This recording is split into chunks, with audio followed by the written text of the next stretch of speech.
Hi, I'm Tracy Billy. This is for Speech 205. The specific purpose is to persuade my audience to donate blood and save lives. A mother's wish is giving birth to a healthy baby and being able to take the baby home and live happily ever after. On September the 12th, 2003, I gave birth to my bundle of joy, a son. But he was not healthy. He was jaundiced and his bilirubin count would not go down. After 3 days of trying different methods, we were rushed to the nearest children's hospital. My son had to have 2 emergency partial blood transfusions. My son would not be alive today if it was not for the gracious people that took their time to donate their blood. This could have been your daughter, your son, your grandchild needing an emergency blood transfusion. Today I would like to talk to you about, first, the need for blood donations in our area. Second, how can you become a donor? And finally, how your family and blood donors recipients benefit from your donations.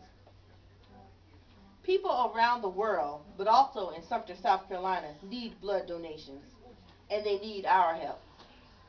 There is a need for blood donations because safe blood saves lives and improves health. Blood transfusions are needed for people with severe trauma following accidents. Many surgical and cancer patients need blood transfusions. Children with severe anemia, often resulting from malaria or malnutrition.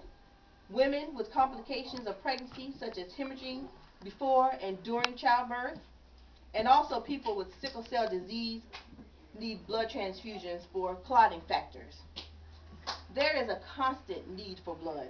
There is a constant need for blood because blood can only be stored for only a limited time before used. Blood donations are needed to ensure that safe blood will be available whenever and wherever it is needed. Blood donation is very critical and important. In my research, I came across a haiku about blood donations. It is a simple poem describing how simple it is to donate blood. It reads, pain of needle, just a sacrifice of blood, touching lives of 3. And there's another that reads, you are a hero that is unknown to someone in need of red life. They will always be thanking a very special angel.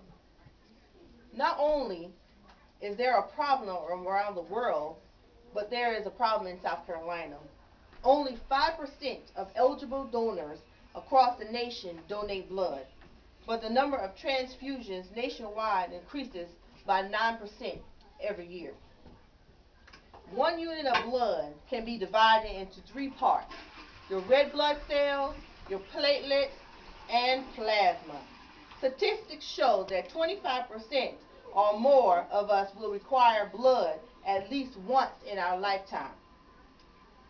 This is how you go about making sure that you become a regular donor. Go to your local American Red Cross and sit down and talk with someone about your desire to become a blood donator. These are the steps. First, you will complete a registration. This involves signing in and presenting your identification and blood donor card if you have one. Second is the health history and a mini physical.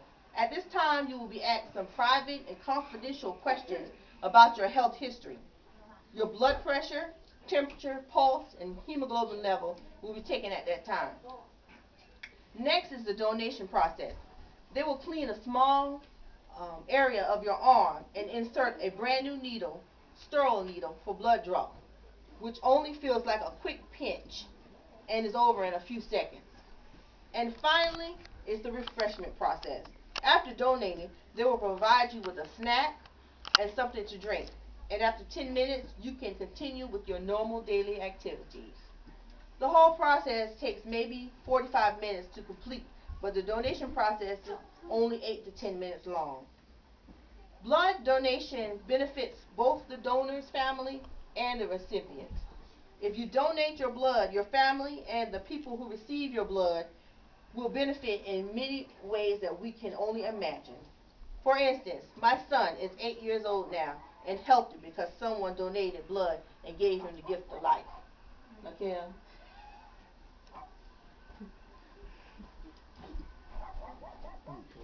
He's 8 years old now, good and healthy, thanks to someone donating blood. The only problem that arises is when you think that you're going to donate blood, but you never do anything about it. I'm asking you today to make that change and visit tomorrow the American Red Cross Center at 12 p.m. to 6 p.m. located at 115 Vineyard Drive in Sumter, South Carolina. Now, I've told you about the need for blood donors in our area and how you can become a donor now, and finally how your family and the donor recipients benefit from your donations. You become a donor by talking to your local American Red Cross worker and completing the 4 steps: registration, a physical, donation, and refreshments. What if the person needing blood was someone you knew and loved? Imagine if you had a loved one that needed a blood transfusion and you were the only match, for example. Think of the satisfaction and the possible comfort knowing that your loved one is living because you gave the gift of life. I'm going to leave you with a short message. I am only one, but I am one. I cannot do everything, but I can do something. And I will not let what I cannot do interfere with what I can do. Thank you.